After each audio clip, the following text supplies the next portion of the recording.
don't think people realize that Palestinians are now starving to death. They're dying from hunger. There's not enough food in the concentration camp of Gaza to keep the people alive anymore. Whew. I don't even know how to explain this to you guys. And, for a moment, close your eyes. Put yourself in the shoes of a Palestinian living in Gaza. Your life is a living hell. For the last 70 days, there's been relentless bombing, aggression, airstrikes. You can't leave. Your home is flattened. You're homeless.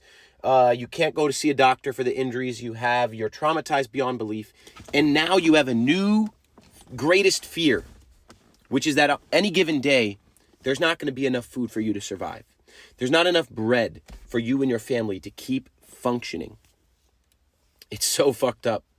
Guys, the situation is so much more fucked up than we even can fathom in our minds. Yes, 20,000+ civilians have been murdered. Yes, 8,000 children. Yes, 76 journalists. Yes, 1 point however many million displaced. Yes, mosques, hospitals, schools, churches bombed, flattened. All of that is true. The bombardment effect of it all causes us to not be able to even really process it. But now there's not even the basic human survival need of sustenance for Palestinians to continue to live another day. And that food is there. And they know it's there, but what are they going to do? They can't get it. They can't leave. They have no power to do it. Imagine, and despite all of this, the same people, the refugees living in a concentration camp without food, let alone power, let alone self-defense, they are being portrayed as the aggressors. There's a dark and cruel irony in all of this. Imagine that there are people who are willing to believe the starving refugees are the aggressors. I refuse to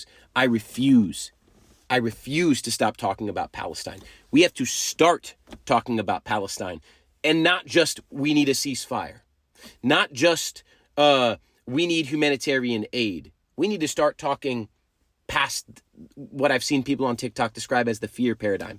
We need to start talking about a future where it's impossible for one country to render another country so vulnerable that they're dying from starvation. That shit needs to be fucking impossible.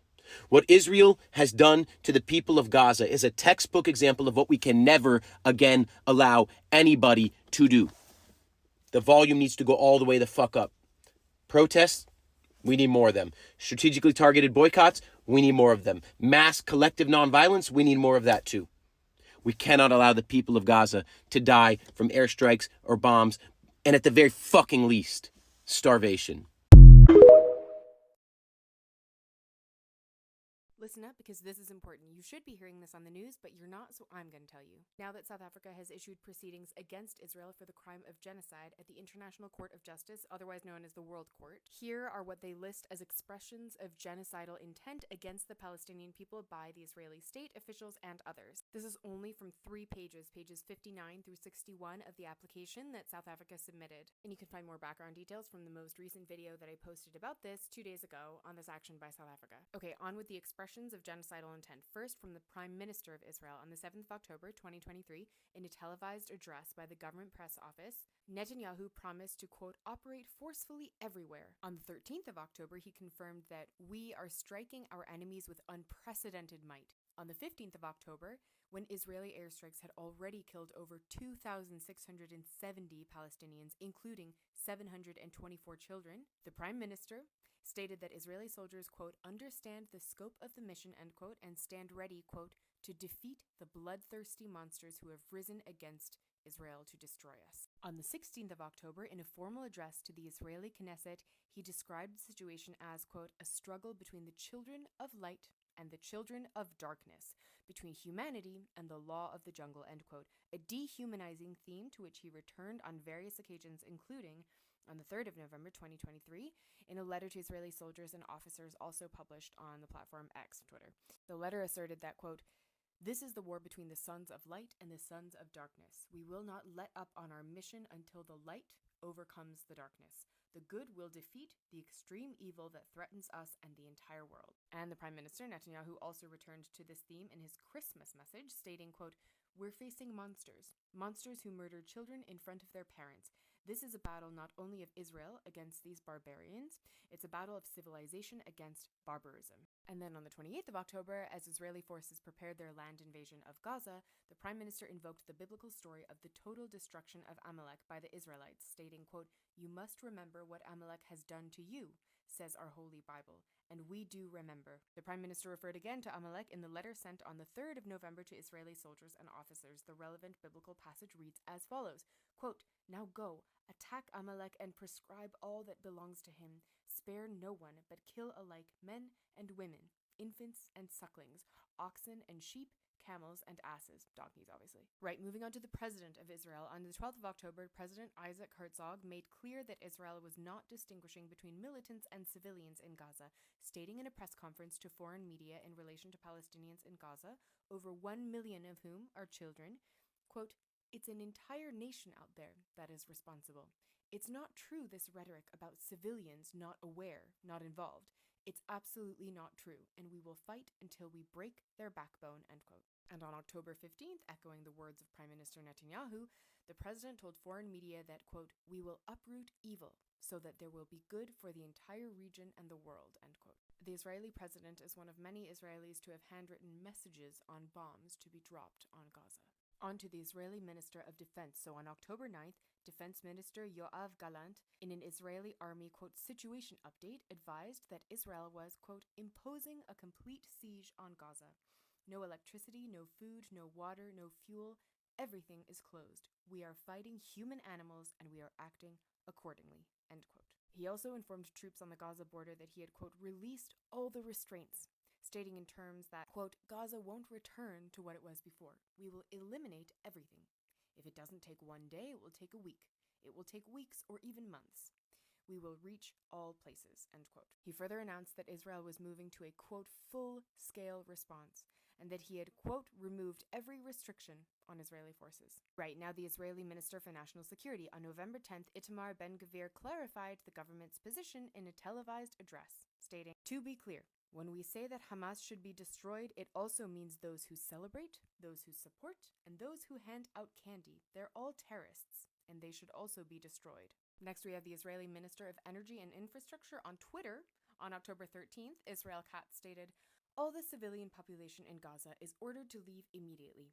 We will win. They will not receive a drop of water or a single battery until they leave the world." And on October 12th, he tweeted, "Humanitarian aid to Gaza? No electrical switch will be turned on, no water hydrant will be opened, and no fuel truck will enter until the Israeli abductees are returned home. Humanitarianism for humanitarianism.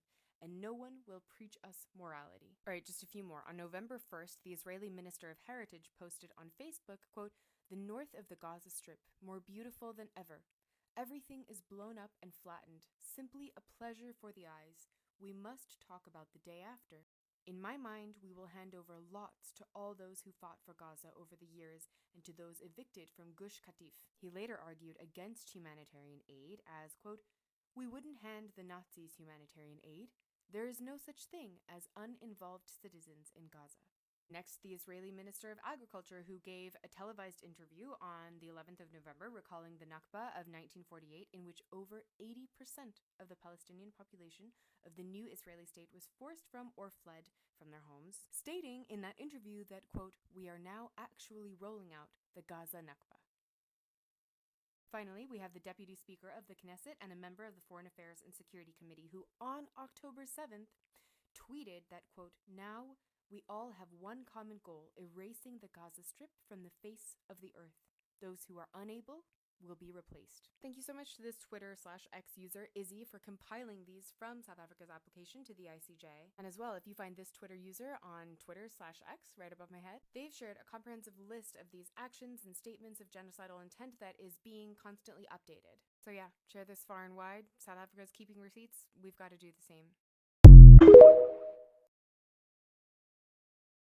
Only in America would 200 bodies go missing in the backyard of a prison. And once those bodies were found, instead of just being returned to the family members are now going to be charged $250 each to get the bodies back of their loved ones who were buried in plastic bags in unmarked graves.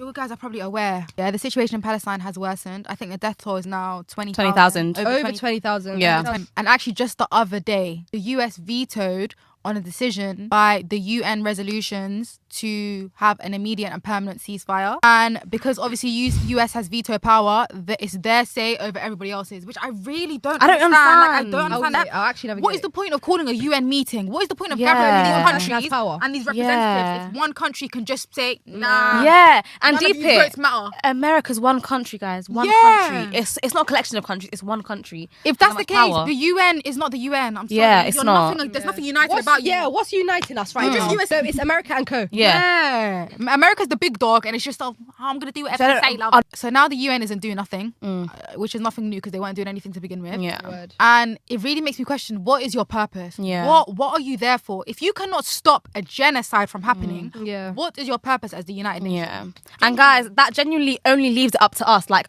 we can't be silent. Like, it's have to actually be the up to, voices. we have to be the voices because people in power aren't. Why is it that people in power can't be powerful? I don't get it. Even like Can't the use Arab their power. nations, Yeah. I'm not gonna lie, guys, they're not even stepping up. Yeah. Obviously, you've got the few selective that are, but even those ones are also in a war themselves. I was Yemen bringing their army, to try and help Palestine. Small Yemen, a country that's already fighting for their own lives, and USA can't. I don't get it. I'm so confused. Yeah. Just make sure you educate yourself, guys. Yeah. Even though it's been over 2 months now, we can't stop because Yeah. that's what they want. Yeah. They want it to last die out, so yeah. much that it dies out as a trend, but it's not a trend. Yeah, and- People are living this. This is Yeah. a real life situation that's happening right now. And don't let them think that you are powerless or that you don't have power. Whether it's boycotting, whether it's striking, whether it's protesting, whether it's donating to links, whatever it is, raising awareness, that's making a difference. You're very- letting people know that Gazans will not be silenced. Their voices will not go unheard. Yeah. And we will keep fighting for them. And Always. respectfully, free Palestine till it's free. Guys, please donate. Please do what you Donate, can. Just use your they can- voice, yeah. guys. Above all, I'll be honest. Free Palestine. Yes, McDonald's, yes, Starbucks. Can we boycott Apple, please? Because we don't all need phones. Like, obviously they're not made to last like the Nokia bricks, but we can hang on to our phones for a while. Can we all just boycott Apple, Samsung? I just watched the 11 billionth video of the little kids in the rain and the mud, digging for the cobalt. It's just not fair. Lord knows how many die in those tunnels and the little, the mines, because it's not like mines over here. They're just dying left, right and centre. I get upset when I see kids doing the school run on the pavement with the pram. I'm thinking, where's your parents? Let alone kids doing hard labour. I think it's time for a dictatorship, like an world-round dictatorship, like they talk about in Revelation. I'm actually ready for that. Because these countries are insane. We need to start killing people. We need to start wiping out whole governments. And I know which country we need to start with. Why don't you get it? Can't you get it? Understand? Well, you don't know me, but I know you.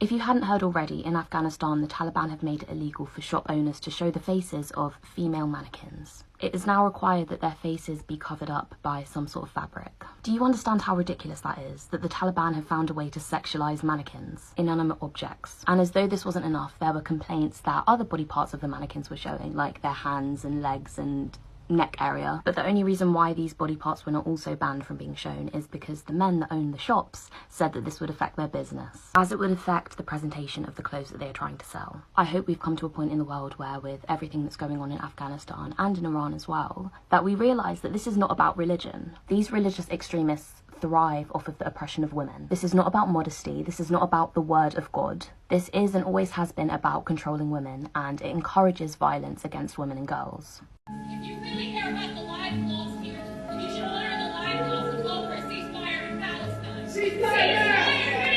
Ceasefire! Ceasefire! That's all right. That's all right. That's all right. That's all right.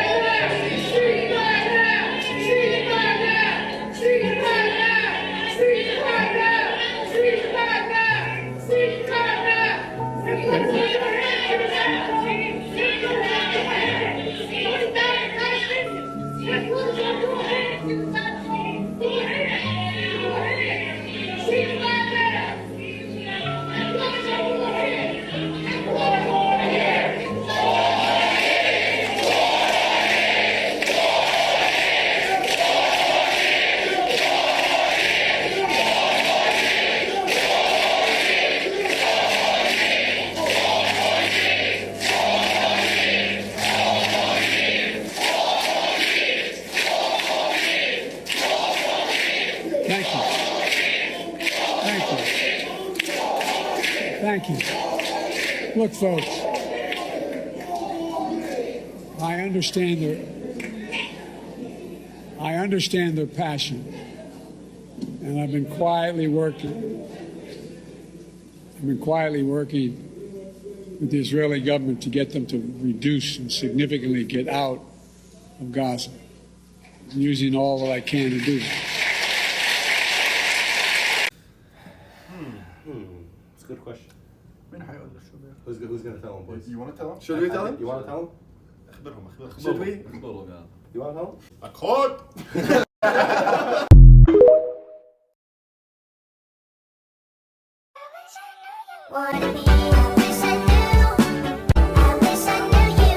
It's not a cute little trend to abuse animals. No filter, no heater, no light, no space. Just because a tank like this is sold at a pet store does not mean it is suitable for fish. Honestly, the only reason these are still sold at pet stores is because it's going to keep you coming back and buying more fish and filling their pockets. A lot of people like to climb into my comments and say, oh, well, people don't know better. You do know better. If you know how to create a TikTok account and post a video of you putting a fish in a neglectful situation, then you know how to take 2 seconds and Google how to properly care for an animal before you bring it home. But in case this is your chance to start some research, here's my betta fish in an 8-gallon cube. He had a couple Danio buddies in here, but I wanted to give him some more room, so I gave him some more buddies in a 10-gallon tank, which you're about to see here. The common theme between these two tanks, a heater, light, and filter. That's very important for every fish tank. Fish tank, not bowl. If you have questions, feel free to ask. I'm here to answer them. There's a huge difference between preparing for a pet and whatever this is. This is what they are destroying. A garden we used to feed ourselves, that we used to feed the community. How is it legal for the government to take away free sources of food from people while simultaneously skyrocketing the prices of food, while simultaneously voting within the UN to not make food a human right, while simultaneously sending hundreds of billions of dollars to other places to fund horrible things? Food. I get stuck on food, okay? You have to eat multiple times a day, every single day, forever, in order to live. And if you make a public community garden that people have access to so that they can eat, again, multiple times a day, every single day until you die. When people have access to that in a free space, in a public community-based space, the government has the ability to just destroy it. Why don't we live in a society where we would freak out when that happens? Like, I understand there should be health restrictions of some kinds, like if you're not sure what people are putting out and it could be potentially dangerous for people, that yes, that might be a position where the government has some say in that. But in the video, she says they didn't have a town hall meeting, they didn't have a discussion, they bulldozed it. We're not having conversations. The government doesn't have conversations with us. It's just cartoonishly villainous behavior to be doing this. It blows my mind, you guys. When do people care? It's food, y'all. You need this. Everyone needs this. The silent genocide is getting worse. My beautiful people, we are in need of your help. As of today, it's been over 8 months of ongoing war in Sudan. Over 6.5 million people have been displaced, forced out of their homes, including every single family member that I have. The RSF has officially now taken over Medani. Millions of people are suffering from disease, hunger, and displacement. But you can do something today that'll help those in need. The SAPA organization is one of the very few nonprofits that are actually reaching the people of Sudan. SAPA is providing food distribution, water, and sanitation supplies. I am working together with SAPA to raise money for all of the people and children that are in need of our help. $1 is worth 601 Sudanese pounds. Every single donation counts. You can donate directly to save a life. Have it linked. Please. Our last hope is social media. The news is not covering the war that is going on in Sudan, and not many resources are actually able to reach the people. But SAPA, the Sudanese American for Citizens Association, is one of the very few that can actually help save the people of Sudan's lives. Help us raise awareness and save the people of Sudan. Because of the rise of racial ambiguity, every time I see a tan person with braids, I'm like, oh my goodness, the braids looking so fresh, they're looking so good, like, love me a braid. But then they do a zoom in, and I see those fools' faces, I was like, that's a white woman, that's an Asian man. What is with the rise of Asian men with dreadlocks, number one, but number two, how did you get your hair to do that? Because it took me like 4 months, and then I shaved my entire head bald. I couldn't stand doing the dreads, but some of y'all doing it in, 2 weeks? Oh Lord, I'm scared. Because it's iconic, and I love to do iconic shit.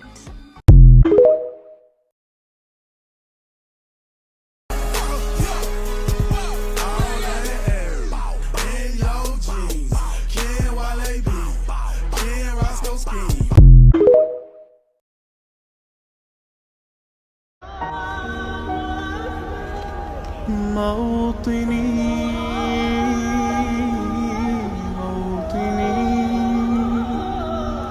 الجلال والجمال والسناء والبهاء في رباك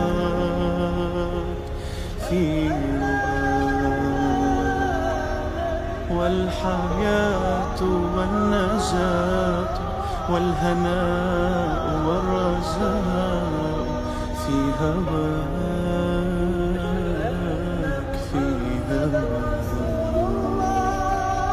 هل أراك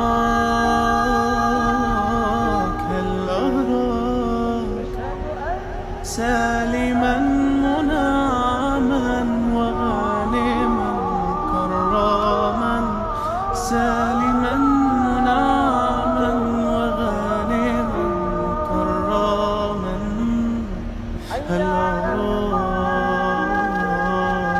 في عياك تبلغ السماك موطني.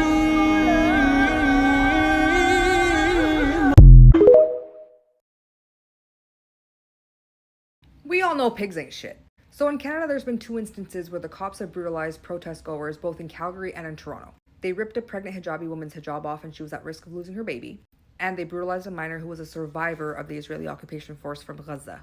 But tell me why when we say ACAB, people are in my DMs taking that shit personally. They're either cops themselves, no cops, or have cops in their family. If someone were to come up to me and be like, fuck social workers, I would be like, you know what? Yeah, fuck social workers. You know why? Because social work is a form of policing. The cops are coming for me. JK, it's just an ambulance.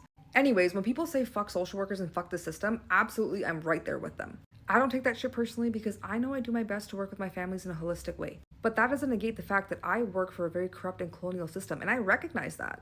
My coworkers and I are constantly fighting for our families. So it makes absolutely no sense to me when people take ACAB so offensively. Oh, well, they're risking their lives. Yeah, well, you chose that life, didn't you? So it's ACAB all day, every day until the end of time. Ah, the bliss of ignorance, right? It's so easy to scroll past the news of 90 destroyed Aboriginal artefacts and say, who cares? But imagine if the history being bulldozed was yours. Maybe some people don't understand the value of preserving history and culture until it's their own heritage that's under the excavator. It's not just about artefacts, it's about respect, identity, and acknowledging a past that shapes our future. Maybe it's time to start giving a little more thought, don't you think?